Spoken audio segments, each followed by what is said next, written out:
سوال پوچھا ہے کہ ڈائریکٹ اللہ سے مانگنے کا ایک طبقہ منکر ہے، کہتے ہیں وسیلے کے بغیر مت مانگو۔ یہ جو وسیلے کا لفظ ہے نا، اس کا ہمارے ہاں بڑا مسئلہ یہ ہے کہ کچھ اختلافات ایسے ہیں جو الفاظ کے معنی نہ سمجھنے کی وجہ سے، اس کو کہتے ہیں نزاع لفظی۔ دیکھو ایک آدمی کہتا ہے اردو میں انڈے کو کیا کہتے ہیں؟ انڈا، انگلش میں ایگ کہتے ہیں، عربی میں بیضہ کہتے ہیں، پشتو میں اگئی کہتے ہیں اگئی، اور فارسی میں شاید تخم کہتے ہیں، واللہ عالم۔ تو ایک کہہ رہا ہے، ایک ڈاکٹر کہہ رہا ہے کہ بھائی صبح ناشتے میں انڈا کھانا چاہیے، دوسرا کہہ رہا ہے صبح ناشتے میں انڈا نہیں کھانا چاہیے۔ ان کی زبان میں انڈا جو ہے وہ کہتے ہیں، اس کو زہر کو کہتے ہیں، فرض کر لیں ان کی زبان میں انڈا کسے کہتے ہیں؟ بولو، زہر۔ ایک کہہ رہے ہیں انڈا کھانا چاہیے ناشتے میں، دوسرا کہہ رہے ہیں انڈا نہیں کھانا چاہیے۔ دونوں کے مناظرے ہو رہے ہیں، بحث ہو رہی ہے، کتابیں لکھی جا رہی ہیں۔ اور بھائی دونوں کو بٹھا کے پہلے پوچھو تو انڈا کہتا کس کو ہے؟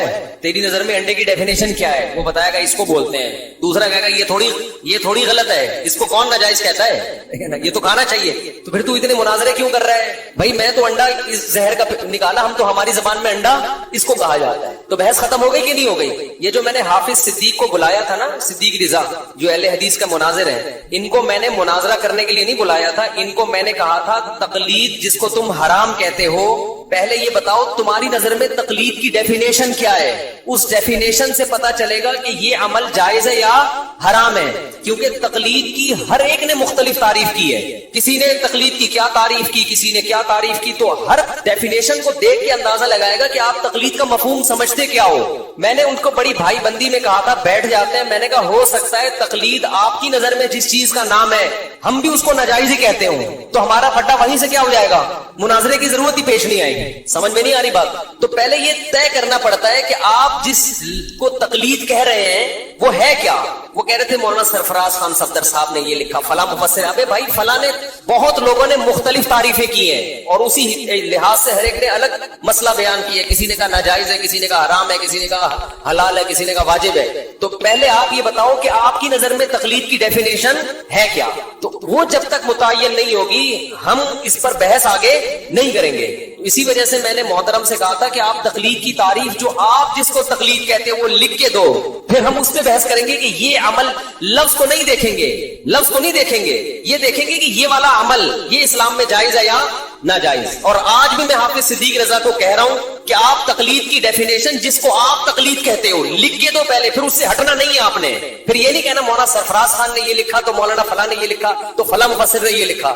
جس نے جو لکھا ہے اس کے حساب سے تقلید کا حکم کیا ہو جائے گا؟ چینج ہو جائے گا۔ آپ بتاؤ آپ کی نظر میں تقلید کسے کہتے ہیں؟ آج حافظ صدیق رضا لکھ کے دے دے کہ میری نظر میں تقلید اسے کہتے ہیں، میں اس سے مناظرے کے لیے بولو تیار ہوں۔ اور اگر وہ لکھ کے نہیں دے گا اس کا مطلب مناظرے سے وہ بھاگ رہا ہے، میں نہیں بھاگا۔ پھر یہ نہیں بتاؤ فلاں مفسر نے یہ، کیونکہ یہ لفظ ہے، لفظ کو ڈیفائن اہل لغت کرتے ہیں، قرآن و حدیث لفظ کی تعریفیں لے کے نہیں بیٹھتا۔ سمجھ میں آ رہی بات؟ ہم قرآن سے نہیں پوچھیں گے تقلید کسے کہتے ہیں، حدیث سے نہیں پوچھیں گے، ہم جو تقلید کو جائز یا ناجائز کہے گا نا ہم اس سے پوچھیں گے آپ کی نظر میں تقلید کی ڈیفینیشن کیا ہے، اس پہ آگے بحث ہوگی۔ ورنہ لا حاصل بحث ہے، آپ لڑتے رہو اہل حدیث سے، وہ کہہ رہے تقلید حرام ہے، ہم کہہ رہے تقلید واجب ہے، وہ تقلید کا مفہوم کچھ اور لے رہا ہے، آپ تقلید کا مفہوم کچھ اور لے رہے ہو۔ پھٹا قیامت تک ہوتا رہے گا، اور مرغوں کی طرح لڑتے ہیں نا جیسے، وہ لڑائیاں ہوگی۔ تو جب بھی کسی سے بات چیت ہوتی ہے، بحث ہوتی ہے، پہلے آپ اس سے پوچھتے ہیں آپ کی نظر میں اس کا مفہوم ہے کیا۔ یہ جو المحند المفند ہے نا، اس میں ایک عقیدہ یہ بھی ہے کہ ہم وسیلے کو جائز سمجھتے ہیں۔ ہم کسے جائز سمجھتے ہیں؟ وسیلے کو، کہ کسی کے وسیلے سے دعا مانگنا۔ ہمارے اہل حدیث بھائی کیا کہتے ہیں؟ وسیلہ اسلام میں کیا ہے؟ بولو، حرام ہے۔ پھر وہ یہ بحث بھی کرتے ہیں مردوں کا وسیلہ جائز نہیں ہے، زندوں کا وسیلہ جائز ہے، یہ بھی بحث ایک آتی ہے درمیان میں۔ بھائی وسیلے کو پہلے ڈیفائن کرو، آپ کی نظر میں وسیلے کا مفہوم کیا ہے، ہماری نظر میں وسیلے کا مفہوم کیا ہے۔ جب تک یہ مفہوم متعین نہیں ہوگا قیامت تک یہ لڑائی جاری رہے گی۔ ہماری نظر میں وسیلے کا مفہوم وہ نہیں ہے جو اہل بدعت کی نظر میں ہے۔ دیکھو وسیلہ بالعمل سب کے نزدیک جائز ہے۔ وسیلہ بالعمل کسے کہتے ہیں؟ اپنے کسی عمل کو اللہ کے سامنے پیش کر کے اس کا واسطہ دینا، اس کو کیا کہا جاتا ہے؟ وسیلہ بالعمل۔ یہ سب یہ اہل حدیث بھی جائز کہتے ہیں، ہم بھی کیا کہتے ہیں اس کو؟ بولو نا، جائز ہے۔ اس کی مثال حدیث سے ملتی ہے، 3 آدمی غار میں بند ہو گئے تھے، تینوں نے اپنے عمل کا وسیلہ پیش کیا۔ ایک نے کہا اللہ میں اپنے ماں باپ کے لیے پوری رات دودھ لے کے کنارے پہ کھڑا رہا ہوں، میرے اس عمل کو قبول فرما، اگر یہ تیرے خاطر تھا تو جس مصیبت میں ہم ہیں اس سے ہمیں کیا دے دے، یہ وسیلہ ہے نا۔ کس کا وسیلہ؟ عمل کا وسیلہ۔ ڈائریکٹ اللہ ہی سے مانگ رہے ہیں، وسیلہ کس کو بنا رہے ہیں؟ اپنے عمل کو پیش کرتے ہیں. وسیلہ کہتے ہیں ذریعہ کو, کہ اللہ کی رحمت کو کھینچنے کا کیا ہے؟ ذریعہ ہے. آج بہت سارے پھٹے خام خامے ہو رہے ہیں, وہ آپ کی بات نہیں سمجھ رہا, آپ اس کی بات نہیں سمجھ, وہ جس پہ بحث کر رہے ہیں آپ کا بھی وہی عقیدہ ہے جو اس کا عقیدہ ہے. لفظی نزاع کو بنیاد بنا کے لڑائیاں. تقلید کا معاملہ بھی ایسا ہی ہے. جس تقلید کو ہم واجب کہتے ہیں اس کو اللہ کی قسم اہل حدیث بھی واجب کہتے ہیں. اس کو وہ کرتے ہیں, واجب کہنا تو دور کی بات, وہ سارے یہی کر رہے ہیں. اہل حدیث کی عوام اپنے علماء کی تقلید کرتی ہے, وہ تقلید جس کو ہم تقلید کہہ رہے ہیں, اور جس کو اہل حدیث علماء جس تقلید کو حرام کہہ رہے ہیں اس کے ہم بھی قائل نہیں ہے. وہ تقلید اور طرح کی ہے, اور ہم جس تقلید کے واجب یا جائز ہونے کی بات کر رہے ہیں وہ تقلید, اس کی ڈیفینیشن الگ ہے. اس کی اب آپ اگر مفسرین کی کتابوں میں جاؤ گے, فلاں نے یہ لکھا تو فلاں نے, ہر آدمی نے اپنے حساب سے الگ الگ اصطلاح میں تعریف کچھ اور ہے, لغت میں تعریف کچھ اور ہے, پھر فقہا کی اصطلاح کچھ اور ہے, محدثین کی اصطلاح کچھ اور ہے. اصطلاحی الفاظ دیکھو, کسی چیز کا فزکس میڈیکل نام کچھ اور ہوتا ہے, عوامی نام کچھ اور ہوتا ہے. اگر یہ کورونا کا نام کووڈ-19 ہے نا, یہ تو ڈاکٹروں نے رکھا ہے. گاؤں دیہات میں کسی کو کورونا ہوگا کووڈ-19 تھوڑی کہے گا, وہ پتہ نہیں کچھ اور سے تعبیر کرے گا, بلا آئی بھی ہے, کچھ بھی کہہ سکتا ہے وہ. تو پہلے آپ لفظ کے میننگ متعین کریں گے کہ آپ جس تقلید کے جائز یا ناجائز سمجھ رہے ہیں اس کی میننگ آپ کی نظر میں کیا ہے, اس کے بعد بات آگے چلتی ہے. تو اب یہ سمجھو نبی صلی اللہ علیہ وسلم نے کیا فرمایا کہ 3 آدمیوں نے کیا کیا, اپنا عمل پیش کیا. یہ ہماری نظر میں یہ وسیلہ ہی ہے, وسیلہ بالعمل کہتے ہیں اسے. عمل پیش کیا کہ وہ فلاں نے کہا کہ میں نے پوری رات اے اللہ اپنے والدین کے سامنے دودھ کا پیالہ لے کے کھڑا ہوں. ایک نے کہا کہ مجھے زنا کا موقع ملا, تیرے خوف سے میں اس سے پیچھے ہٹ گیا, تو مجھے اس مصیبت سے نجات دے دے. ایک نے اپنا ایک کاروبار کا واقعہ سنا ہے, اس میں بڑی دیانتداری کی تھی اس نے. تو یہ ہے وسیلہ بالعمل, جس کو اہل حدیث بھی جائز سمجھتے ہیں اور ہم بھی جائز. ایک ہوتا ہے وسیلہ بالذات. تو وسیلہ بالذات ہماری نظر میں وہ وسیلہ بالعمل ہی ہے, کیونکہ ذات برائے ذات مقصود نہیں ہوتی. ہماری نظر میں جب کسی بزرگ کا واسطہ دیا جاتا ہے, اللہ اس کے واسطے سے میری یہ دعا قبول فرما لے, تو واسطے کا مطلب ہماری رائے میں, ہمارے علماء کی رائے میں یہ ہے کہ اللہ مجھے اس سے محبت ہے, یہ تیرا نیک بندہ ہے, مجھے اس سے محبت ہے, میرے اس سے تعلق ہے. یہ تعلق بھی ایک عمل ہے نا, نیک لوگوں سے محبت, نیک لوگوں سے تعلق کیا ہے. دیکھو آپ جاتے ہو, جب آپ کا دفتر میں کوئی کام پھنسا ہوا ہوتا ہے, آپ ایس ایچ او کے چچا کو لے جاتے ہو. تھانے میں کوئی کام پھنسا ہوا ہے, ایس ایچ او کے چچا سے آپ نے رابطہ کیا, چچا سے فون کروایا, چچا کو آپ نے کیا بنایا, وسیلہ. تو اس میں 2 جہتیں ہیں. ایک تو وسیلہ یہ کہ چچا وہ ایس ایچ او سے بھی بڑی چیز تھی کوئی, اس نے جب فون کر دیا ایس ایچ او صاحب پھیر ہو گئے. یہ اللہ پہ کوئی زور, اس طرح کا وسیلہ اللہ کے حق میں نہیں ہو سکتا کہ کوئی کسی کو ذریعہ بنائے اور اللہ اس کے سامنے عاجز آ جائے معاذ اللہ. لیکن ایک یہ ہے, ایس ایچ او کے چچا سے آپ کے کیا تھے تعلقات, آپ چچا کو لے گئے تھانے میں. اب ایس ایچ او یہ نہیں دیکھ رہا کہ یہ میرے چچا ہیں, ایس ایچ او یہ دیکھے گا کہ آپ اس کے چچا کے دوست ہیں, تعلق ہے. تو آپ اس سے یہ بولتے ہیں کہ بھائی یہ آپ کے چچا, ان کا واسطہ آپ کو دے رہا ہوں, کیا مطلب میرا ان سے ریلیشن ہے, میرے ان سے دوستی ہے, میرے ان سے اٹھنا بیٹھنا ہے, تو حکمن میں بھی آپ کا چچا ہی ہو گیا ایک طرح سے, یا حکمن میں بھی آپ کا ریلیٹو نکلا کہ نہیں نکلا. تو ریلیشن یا تعلق یا محبت یہ عمل ہے, تبھی تو اس پہ آخرت میں جزا بھی ملتی ہے اور سزا بھی ملتی ہے. برے لوگوں سے تعلق ایک عمل ہے, آخرت میں اس پہ وبال آئے گا. نیک لوگوں سے محبت اور تعلق ایک عمل ہے, آخرت میں اس پہ ثواب ملے گا. نبی نے فرمایا سب سے بڑا عمل یہ ہے جس کی وجہ سے 7 آدمیوں کو قیامت کے دن اللہ کے عرش کا سایہ ملے گا.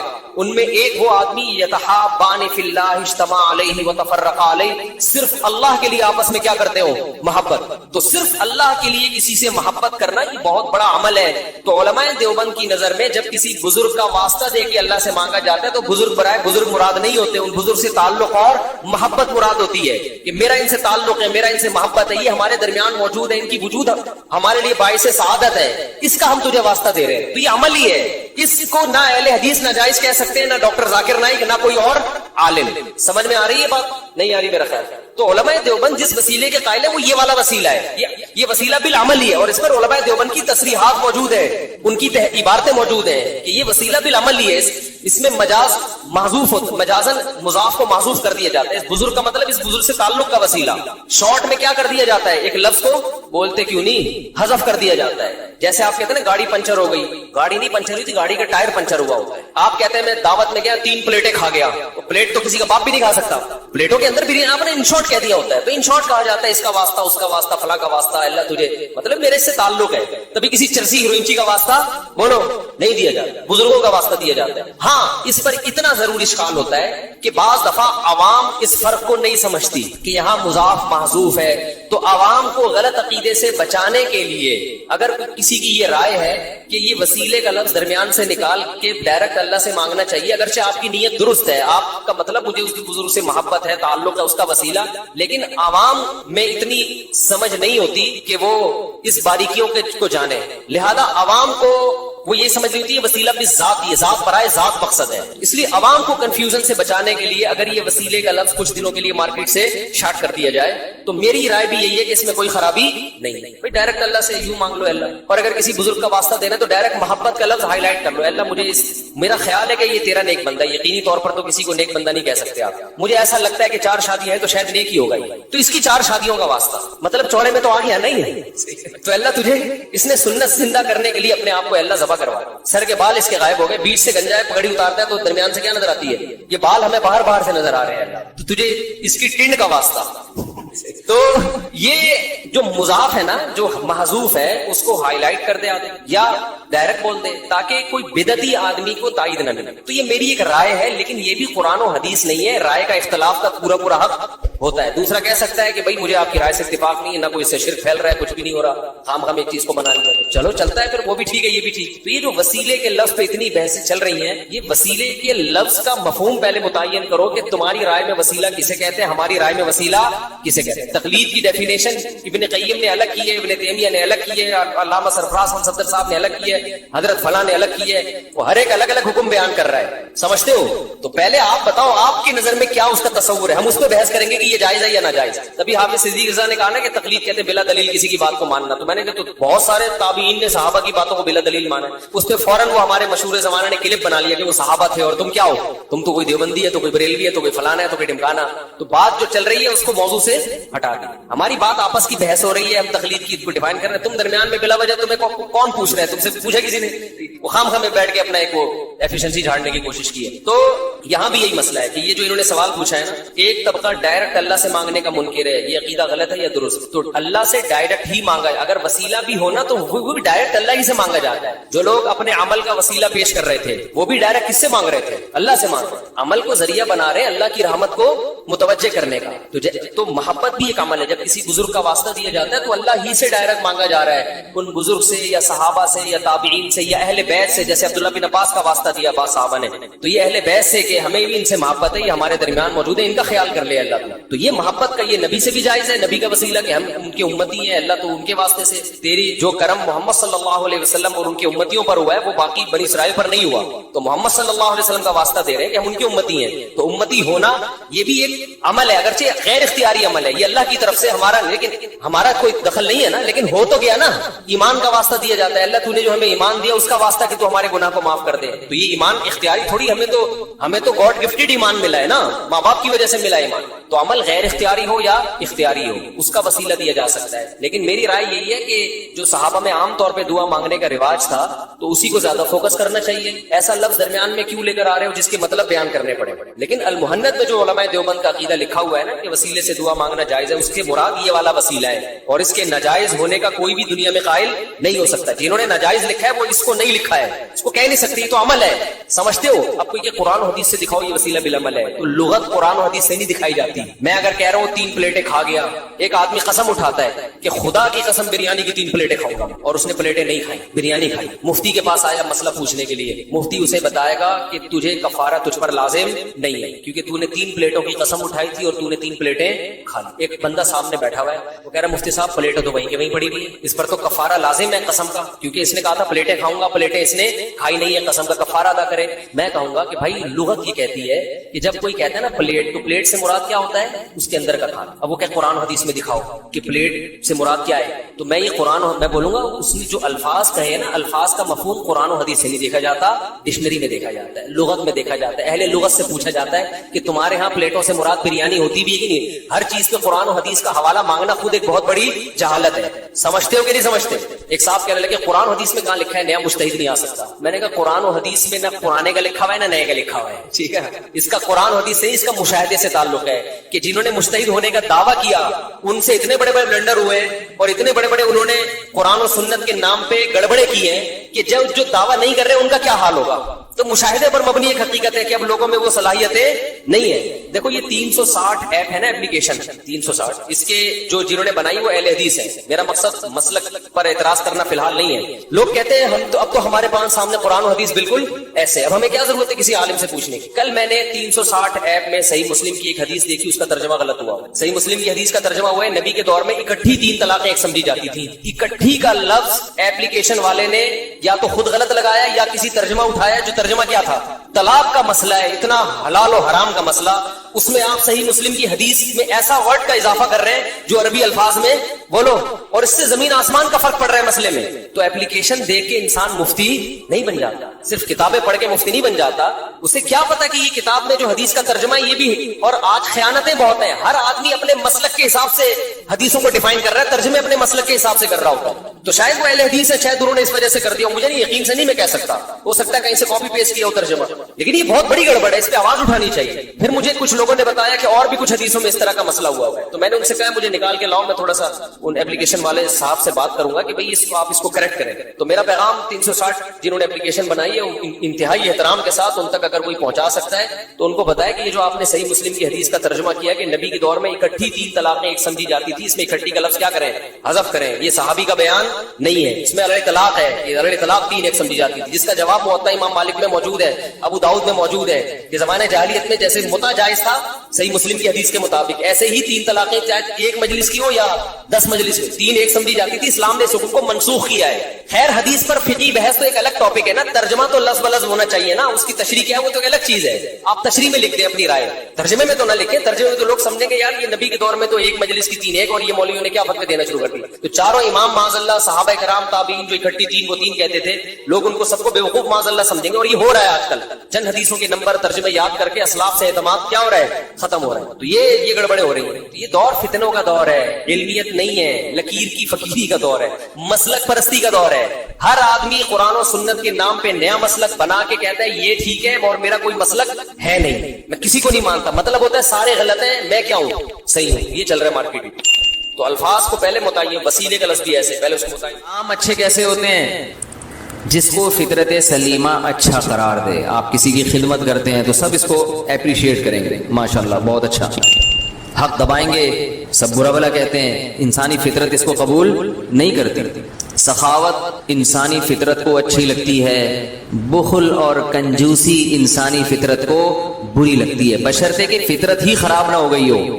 کسی کی نیچر ہی خراب ہو گئی ہے تو اسے تو کنجوس آدمی بہت اچھا لگتا ہے, اور سخی اسے بیوقوف لگتا ہے. اسے سخی لگے گا بیوقوف, اور کنجوس لگے گا اپنے جیسا ہے نا. جیسے چائنیز کو کتا کھانے والا اچھا لگتا ہے, جو کتا نہیں کھاتا انہیں وہ کتا لگتا ہے. تو وہ فطرت چینج ہو گئی ہے. جھوٹ, انسانی فطرت جھوٹ کو قبول نہیں کرتی, برا لگتا. دیکھو بچے بھی جھوٹ بولتے ہیں تو وہ تھوڑا سا شرما رہے ہوتے ہیں, انہیں احساس ہوتا ہے کہ غلط کر رہے ہیں. یہ فطرت ہے, فطرت انکار کرتی ہے انسان, غلط ہے یہ. لیکن ایک وقت آتا ہے جھوٹ بول بول کے انسان جھوٹ سے محبت اور سچ سے نفرت, اسے جھوٹے لوگ ہی پسند ہوتے ہیں, وہ سچوں کے ساتھ چل ہی نہیں سکتا. تو اللہ نے بتایا کہ کھاؤ بھی اچھا اور کرو بھی اچھا, یعنی عمل بھی پاکیزہ ہونا چاہیے, گندا عمل نہیں ہونا. زنا گندا عمل ہے, جھوٹ گندا عمل ہے, چوری گندا عمل ہے, ڈکیتی گندا عمل ہے, رشوت گندا عمل ہے. 2 نمبریاں بھی. ایک صاحب نے کال کی, تاجر, کوئی آج کل کوئی تاجر مفتیوں سے مسئلہ پوچھے سمجھ لو بہت نیک ہے, کیونکہ تجارت میں لوگ علماء سے نہیں پوچھتے.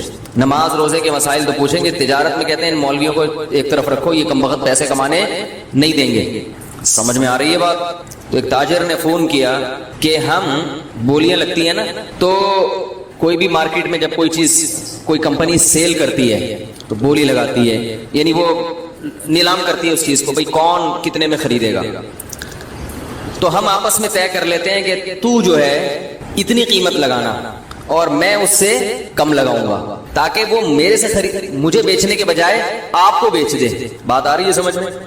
یعنی پہلے سے مکمکا کر کے بیٹھے ہوئے ہوتے ہیں خریدار کہ میں اس چیز کی قیمت کم لگاؤں گا تاکہ مجھے نہ بیچے اور وہ آپ کو بیچنے پر مجبور ہو جائے, اس کا میں آپ سے کمیشن لوں گا. بات آ رہی ہے سمجھ میں؟ بھائی 10 آدمی پہنچے, ایک چیز نیلام ہو رہی ہے اسے خریدنے کے لیے, یہ کم قیمت لگا رہے ہیں کیونکہ ان کا ارادہ خریدنے کا نہیں ہے, بلکہ ان کا ارادہ یہ ہے کہ کچھ لوگ تو کٹے نا اور ہم اس کے حق میں کیا ہو جائیں, 10 بردار ہو جائیں. اس کا کمیشن لوں گا میں اس سے.